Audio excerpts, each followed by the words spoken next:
ত্রয়োদশ জাতীয় সংসদ নির্বাচন সামনে রেখে আগামী ২৭ ডিসেম্বর ভোটার হবেন বিএনপির ভারপ্রাপ্ত চেয়ারম্যান তারেক রহমান। সোমবার রাজধানীর আগারগাঁওয়ে নির্বাচন ভবনে প্রধান নির্বাচন কমিশনার এএম নাসির উদ্দিনের সঙ্গে বৈঠক শেষে কথা বলেন দলটির স্থায়ী কমিটির সদস্য সালাউদ্দিন আহমদ। তিনি বলেন, আগামী বৃহস্পতিবার দেশে ফিরবেন তারেক রহমান।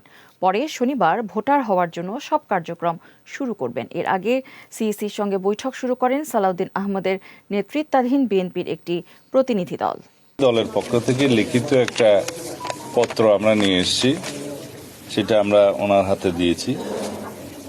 কয়েকটা বিষয় যেটা মনোনয়ন পত্রের সাথে সংশ্লিষ্ট, এগুলো একটু স্পষ্টীকরণের জন্য আমরা অনুরোধ করেছি।